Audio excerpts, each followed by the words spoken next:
ಗ್ರಾಮಕ್ಕೆ ಸಂಪರ್ಕ ಕಲ್ಪಿಸುವ ಮಾರ್ಗದಲ್ಲಿ ಶಾಲಾ ಮಕ್ಕಳು ಹಾಗೂ ಗ್ರಾಮಸ್ಥರು ಮಳೆಗಾಲದಲ್ಲಿ ಜೀವಭಯದಲ್ಲೇ ಸಂಚರಿಸುವ ಪರಿಸ್ಥಿತಿ ನಿರ್ಮಾಣ ಆಗಿದೆ. ಹಳ್ಳಕ್ಕೆ ಸಮರ್ಪಕವಾದ ಸೇತುವೆ ಅಥವಾ ಬ್ರಿಡ್ಜ್ ವ್ಯವಸ್ಥೆ ಇಲ್ಲದಿರುವುದರಿಂದ ನೀರಿನ ಹರಿವು ಹೆಚ್ಚಾದಾಗ ಮಕ್ಕಳು ಶಾಲೆಗೆ ತೆರಳಲು ಪರದಾಡ್ತಾ ಇದ್ದಾರೆ. ಕೆಲ ಸಂದರ್ಭದಲ್ಲಿ ಪಾಲಕರು ಮಕ್ಕಳನ್ನ ಹೆಗಲ ಮೇಲೆ ಹೊತ್ತುಕೊಂಡು ಹಳ್ಳ ದಾಟಿಸ್ತಾ ಇದ್ದಾರೆ. ಇನ್ನು ಕೆಲ ಮಕ್ಕಳು ಕೈ ಹಿಡಿದುಕೊಂಡು ಅಪಾಯಕಾರಿ ರೀತಿಯಲ್ಲಿ ನೀರು ದಾಟುತ್ತಿರುವ ದೃಶ್ಯಗಳು ಕಂಡುಬಂದಿವೆ.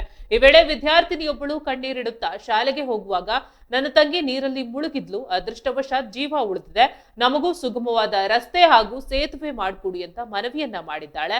ಸ್ಥಳೀಯರ ಪ್ರಕಾರ ಸಮಸ್ಯೆ ಕುರಿತು ಹಲವು ಬಾರಿ ಅಧಿಕಾರಿಗಳ ಗಮನಕ್ಕೆ ತಂದಿದ್ರು, ಇದುವರೆಗೂ ಶಾಶ್ವತ ಪರಿಹಾರ ದೊರೆತಿಲ್ಲ. ಜಂಬಗಿ ಗ್ರಾಮ ಪಂಚಾಯಿತಿ ಅಭಿವೃದ್ಧಿ ಅಧಿಕಾರಿ ವಿರುದ್ಧವೂ ಸ್ಥಳೀಯರು ಅಸಮಾಧಾನ ವ್ಯಕ್ತಪಡಿಸಿದ್ದಾರೆ.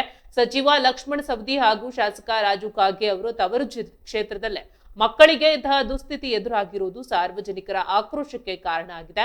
ಮಕ್ಕಳ ಸುರಕ್ಷತೆಯ ಬಗ್ಗೆ ಜನಪ್ರತಿನಿಧಿಗಳು ಹಾಗೂ ಅಧಿಕಾರಿಗಳು ತಕ್ಷಣ ಗಮನ ಹರಿಸಬೇಕು ಎಂಬ ಒತ್ತಾಯ ಕೂಡ ಕೇಳಿಬಂದಿದೆ. ಇದೇ ವೇಳೆ ಚುನಾವಣೆ ಬಳಿಕ ಚಿಕ್ಕೋಡಿ ಸಂಸದೆ ಪ್ರಿಯಾಂಕಾ ಜಾರಕಿಹೊಳಿ ಅವರು ಈ ಭಾಗದ ಸಮಸ್ಯೆಯತ್ತ ಗಮನ ಹರಿಸಿಲ್ಲ ಎಂಬ ಅಸಮಾಧಾನವು ಸ್ಥಳೀಯರಿಂದ ವ್ಯಕ್ತ ಆಗ್ತಾ ಇದೆ. ಮಳೆಗಾಲದಲ್ಲಿ ಯಾವುದೇ ಅನಾಹುತ ಸಂಭವಿಸುವ ಮುನ್ನವೇ ಸುಗಮ ರಸ್ತೆ ಹಾಗೂ ಹಳ್ಳಕ್ಕೆ ಸೇತುವೆ ನಿರ್ಮಿಸಿ ಮಕ್ಕಳ ಸುರಕ್ಷತೆಗೆ ಆದ್ಯತೆ ನೀಡಬೇಕು ಅಂತ ಗ್ರಾಮಸ್ಥರು ಆಗ್ರಹಿಸಿದ್ದಾರೆ.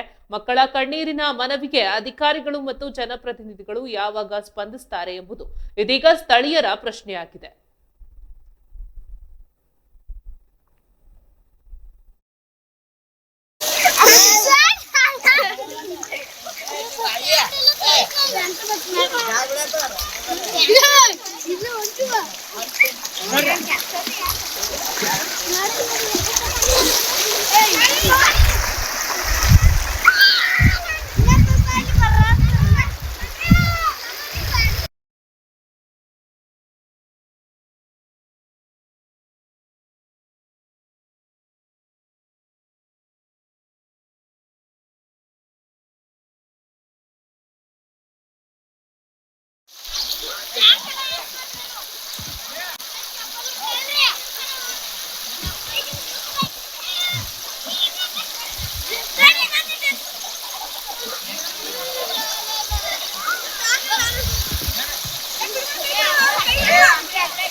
ಸಚಿವ ಲಕ್ಷ್ಮಣ ಸವದಿ ಹಾಗೂ ಶಾಸಕ ರಾಜು ಕಾಗೆ ಅವರ ತವರು ಕ್ಷೇತ್ರದಲ್ಲೇ ಮಕ್ಕಳಿಗೆ ಇಂತಹ ದುಸ್ಥಿತಿ ಎದುರಾಗಿರೋದು ಇದು ಸಾರ್ವಜನಿಕರ ಆಕ್ರೋಶಕ್ಕೂ ಕೂಡ ಕಾರಣ ಆಗಿದೆ.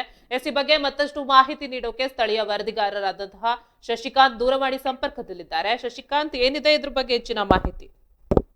ನೋಡೋದು ಸುರೇಖ, ಬೆಳಗಾವಿ ಜಿಲ್ಲೆ ಹತ್ತನೇ ತಾಲೂಕಿನ ಹನುಮಾಪುರ ಗ್ರಾಮದ ಒಡೆಯರ್ ತೋಟದಿಂದ ಗ್ರಾಮಕ್ಕೆ ಸಂಪರ್ಕ ಕಲ್ಪಿಸುವ ಹಳ್ಳಕ್ಕೆ ಸಣ್ಣದಾಗಿ ಬ್ರಿಡ್ಜ್ ವ್ಯವಸ್ಥೆ ಇಲ್ಲದೆ ಮಕ್ಕಳು ಪರದಾಡುವಂತಾಗಿದ್ದು, ಅಲ್ಲಿ ಸುಮಾರು 30ರಿಂದ 40 ಕುಟುಂಬಗಳು ವಾಸವಾಗಿದ್ದು ಆ ತೋಟದಲ್ಲಿ. ಅಲ್ಲಿಂದ ಸ್ಕೂಲಿಗೆ ಬರ್ಬೇಕಾದ್ರೆ ಒಂದು 30 ಹುಡುಗರು ಇರುತ್ತೆ. ಆ 30 ಮಕ್ಕಳಿಗೆ ಈ ಬ್ರಿಡ್ಜ್ ಇಲ್ಲದೆ ಇರೋದ್ರಿಂದಾಗಿ ಅವರು ಸೊಂಟ ಮಟ್ಟ ನೀರು ಬರುವಂತ ಹಳ್ಳದ ನೀರಲ್ಲಿ ಸ್ಕೂಲಿಗೆ ಬರುವಂತ ಇದನ್ನ ಸಮಸ್ಯೆ ನಿರ್ಮಾಣ ಆಗಿದ್ದು, ಮತ್ತೆ ಅಲ್ಲಿ ಸ್ಥಳೀಯ ಪಂಚಾಯತಿ ಕಾರ್ಯ ಅಧಿಕಾರಿಗಳಿಗೆ ಮತ್ತು ಅಲ್ಲಿ ಸ್ಥಳೀಯ ಜನಪ್ರತಿನಿಧಿಗಳಿಗೆ ಸಾಕಷ್ಟು ಬಾರಿ ಮನವಿ ಮಾಡಿಕೊಂಡ್ರು. ಇಲ್ಲಿಯವರೆಗೂ ಯಾವುದೇ ರೀತಿಯ ಸಮಸ್ಯೆಗೆ ಸ್ಪಂದನೆ ನೀಡದೇ ಇರುವುದರಿಂದಾಗಿ ಗ್ರಾಮಸ್ಥರು ಆಕ್ರೋಶಗೊಂಡು ಅಲ್ಲಿ ಸ್ಟ್ರೈಕ್ ಮಾಡುವಂತ ಕೆಲಸಕ್ಕೂ ಮುಂದಾಗಿದ್ದಾರೆ ಮತ್ತು ಮಾಧ್ಯಮದ ಮುಖಾಂತರ ಎಲ್ಲಾ ಅಧಿಕಾರಿಗಳ ಗಮನಕ್ಕೆ ತರುವಂತ ಕೆಲಸನೂ ಮಾಡ್ತಿದ್ದಾರೆ. ಮತ್ತೆ ಅಲ್ಲಿ PWD ಅಧಿಕಾರಿಗಳಿಗೂ ಹೇಳಿದ್ರು, ಯಾವುದೇ ರೀತಿಯ ಕ್ರಮ ಆಗದೆ ಇರೋದ್ರಿಂದಾಗಿ ಅಲ್ಲಿ ಗ್ರಾಮಸ್ಥರು ಹೈರಾಣಾಗಿದ್ದಾರೆ ಅಂತಾನೆ ಹೇಳ್ಬೋದು ಸುರೇಖಾ. ಇಲ್ಲಿ ಸುಮಾರು ಎಷ್ಟು ದಿನಗಳಿಂದ ಈ ಸಮಸ್ಯೆ ಇದೆ? ಸುಮಾರು 14-20 ವರ್ಷದಿಂದ ಅಲ್ಲೇ ವಾಸವಾಗಿದ್ದು, ಮತ್ತೆ ಅವ್ರಿಗೆ ಯಾವುದೇ ರೀತಿಯ ಬರೋಕೆ ರಸ್ತೆ ಇಲ್ಲದೆ ಇರೋದ್ರಿಂದಾಗಿ ಈ ಸಮಸ್ಯೆ ಉಂಟಾಗಿದ್ದು, ಈಗ ಒಂದು 2-3-4 ವರ್ಷ ಆಯ್ತು ಅವರು ಎಲ್ಲಾ ಈ ಸಮಸ್ಯೆ ಬಗ್ಗೆ ಸ್ಥಳೀಯ ಶಾಸಕರಾಗ್ಲಿ ಮತ್ತೆ ಅಲ್ಲಿ ಅಧಿಕಾರಿಗಳಿಗೆ ಆಗ್ಲಿ ಸಾಕಷ್ಟು ಮನವಿಗಳನ್ನು ಕೊಡ್ತಾ ಇದ್ದಾರೆ ಮತ್ತು ಅದನ್ನ ನೈಜ ಸ್ಥಿತಿಯನ್ನು ತೋರಿಸ್ತಾ ಇದ್ದಾರೆ. ಮೊನ್ನೆ ಒಂದು ಹುಡುಗಿ ನೀರಲ್ಲಿ ಹರ್ಕೊಂಡು ಸಣ್ಣ ಮಗು, ಅದು LKG UKG Kannada primary school ಅಲ್ಲಿ ಸ್ಟಾರ್ಟ್ ಆಗಿರೋದ್ರಿಂದಾಗಿ ಅಲ್ಲಿ ಹೋಗ್ತಿರ್ಬೇಕಾದ್ರೆ ಅದು ಬ್ಯಾಗ್ ಸಮೇತನ ಹರ್ಕೊಂಡು ಹೋಗುವಾಗ ಅಲ್ಲಿ ಒಂದು ದೊಡ್ಡ ಹುಡುಗಿ ಅದನ್ನ ಬಚಾವ್ ಮಾಡಿದ್ರಿಂದಾಗಿ ಅಲ್ಲಿಯ ಪಾಲಕರಾಗ್ಲಿ ಮತ್ತು ಅಲ್ಲಿ ಸ್ಥಳೀಯರಾಗ್ಲಿ ಆಕ್ರೋಶ ವ್ಯಕ್ತಪಡಿಸ್ತಿದ್ದಾರೆ. ಮತ್ತೆ ಇಷ್ಟೆಲ್ಲಾ ಸಮಸ್ಯೆ ಇದ್ರು ಯಾಕೆ ಇಲ್ಲಿ ಅಧಿಕಾರಿಗಳು ಅದನ್ನ ಮನಗಂಡು ಮತ್ತೆ ಜನಪ್ರತಿನಿಧಿಗಳು ಅದನ್ನ ಖುದ್ದಾಗಿ ಅವರ ಸಮಸ್ಯೆಯನ್ನು ಬಗೆಹರಿಸಲು ಯಾಕೆ ಮುಂದಾಗ್ತಿಲ್ಲ ಅನ್ನುವಂತ ಪ್ರಶ್ನೆ ಕೂಡ ಸಾರ್ವಜನಿಕರಲ್ಲಿ ಉದ್ಭವ ಆಗಿದೆ ಅಂತಾನೆ ಹೇಳ್ಬೋದು ಸುರೇಖಾ ಇಲ್ಲಿ. ಎಸ್ ಎಸ್ ಶಶಿಕಾಂತ್, ಧನ್ಯವಾದ ನಿಮ್ಮೆಲ್ಲ ಮಾಹಿತಿಗೆ.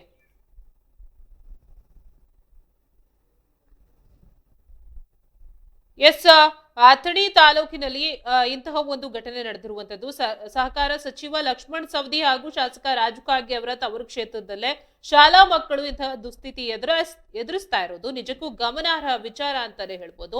ಶಾಲೆಗೆ ತೆರಳೋ ಮಕ್ಕಳಿಗೆ ಕನಿಷ್ಠ ಮೂಲಭೂತ ಸೌಕರ್ಯವೂ ಇಲ್ಲದಂತಾಗಿದೆ. ಸಮರ್ಪಕ ರಸ್ತೆ ಹಾಗೂ ಸೇತುವೆ ವ್ಯವಸ್ಥೆ ಇಲ್ಲದಂತೆ ಪ್ರತಿನಿತ್ಯ ಮಕ್ಕಳು ತೊಂದರೆ ಅನುಭವಿಸ್ತಾ ಇದ್ದಾರೆ.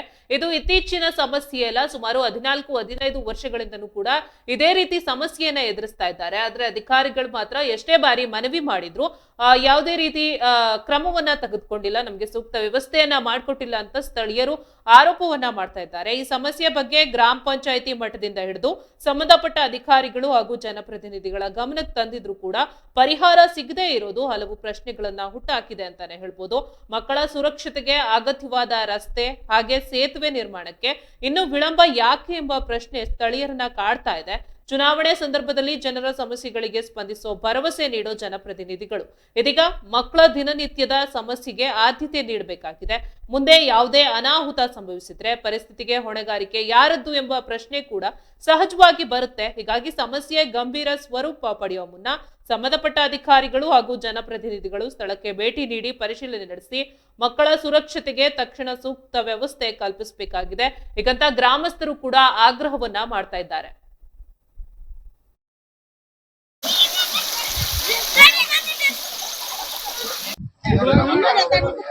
और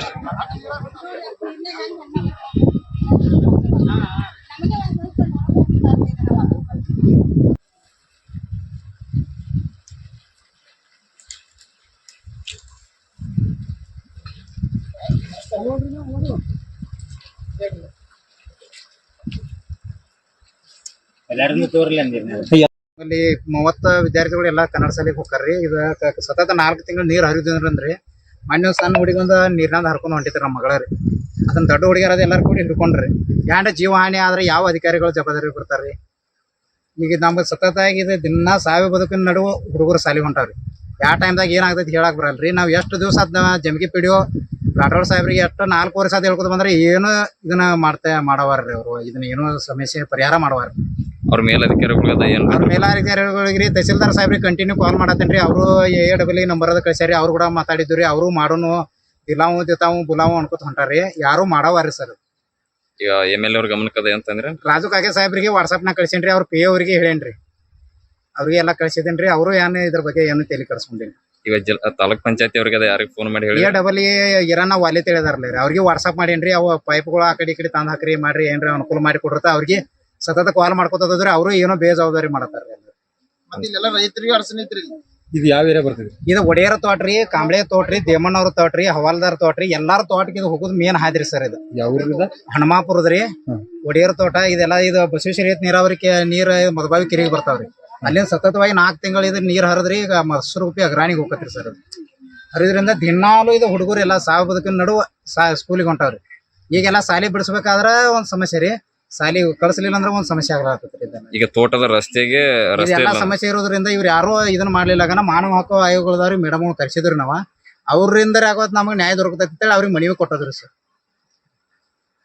ಎಷ್ಟು ವರ್ಷದ ಸಮಸ್ಯೆ ಸರ್? ಇದು 4-5 ವರ್ಷ ಅಲ್ರಿ. ಇದು ಬಹಳ ದಿವಸದ ಸಮಸ್ಯೆ ಐತ್ರಿ. ನಾವ್ ಇವ್ 4-5 ವರ್ಷ ಆತ್ರಿ ನಾವು PDO ಸಾಹೇಬ್ರಿಗೆ ಹೇಳ್ಕೊತ ಬರತ್ತದ್ರಿ. ಅವ್ರು ಏನೋ ತಲೆ ಕಟ್ಸ್ಬೋರಿ ಸರ್. ಅದ್ ಇದು ಅವ್ರಿಗೆ ಲಾಭ ಇರುವಂತ ಕಡಿಮೆ ಖರ್ಚಿನಾಗ ಆಗಿ ಹೆಚ್ಚು ಬಿಲ್ ಹೊಂಡುವಂತ ತೆಗೆದುಕೊಳ್ತಾನ್ರಿ. ಅವೆಲ್ಲ ಮಾಡ್ತಾರ್ರಿ. ಯಾವ ರೀತಿ ಆಗ್ಲಿ ದಗದ ಮಾಡಲ್ದ ಸ್ವಲ್ಪ ಬಿಲ್ಗಳನ್ನ ಕಂಡಾಪಟ್ಟಿ ತೆಗದಾರ್ರಿ. ನಾವು ಲೆಟರ್ ಮುಖಾಂತರ ಅವ್ರು ಯಾವ್ಯಾವ ತೆಗೆದು ಅಟೆಂಡ್ ಮಾಡಿರಂತ ಯಾವುದೋ ಮಾಹಿತಿ ಯಾರಿಗೆ ಕೊಡಂಗಿಲ್ರಿ ಸರ್. ಅವ್ರು ಯಾವ್ದೋ ವರ್ಕ್ ನಮ್ಮ ಊರಾಗ ಭಾಳ ವರ್ಕ್ ಮಾಡ್ಯಾರ್ರಿ. ಏನು ವರ್ಕ್ ಮಾಡಲ್ದ ಬಿಲ್ ತೆಗದಾರ್ರಿ. ಪ್ರತಿಯೊಂದ್ರದ ಮಾಹಿತಿ ಇಲ್ಲಿ ಏನೇನು ಮಾಡ್ಯಾರ ನಮ್ಮ ಊರಾಗ ಕೇಳ್ರಿ. ಯಾವ ಮಾಹಿತಿ ಬಿಲ್ ಕೊಡಂಗಿಲ್ರಿ. ಇದು 5 ಲಕ್ಷ ಬಿಲ್ ತೆಗದಾರ ಸರ್. ಇದು ಇದ್ರದ್ದು ಕಂಡಾಪಟ್ಟಿ ಆದ್ಯದ ಬಿಲ್ ತೆಗದಾರ್ರಿ. ಇಲ್ಲಿ ಪೈಪ್ ಹಾಕಿ ಸರ್ ಇದು ಗರ್ಸ್ ಹೋಗೋದು ನಮ್ಗೆ ಹುಡುಗರಿಗೆ ಹೋಗುವಂಗ ಮಾಡಿಲ್ರಿ. ಈಗ ಒಟ್ಟು ಇದೊಂದು ರೋಡ್ ಆದ್ರೆ ನಿಮ್ಗೆ ಇದು 2 ದಿವಸ ನೋಡ್ತೀರಿ ಸರ್. 2 ದಿವಸ ಆಗ್ಲಿಲ್ಲ ಅಂದ್ರೆ ಎಲ್ಲಾ ರೈತರು ಕೂಡಿ ಎಲ್ಲಾರು ಕೂಡ ನಾವು ಬೆಳಗಾವ್ DC ಆಫೀಸ್ಗೆ ಹೋಗೋರು ಸರ್. ನಮ್ಮ ಹೆಸರು ಸೋಮನಿಂಗ ಅಪ್ಪ ಸಾಬ್ ಹೊಡಿಯರ್ರಿ, ಹನುಮಾಪುರ ಸರ್.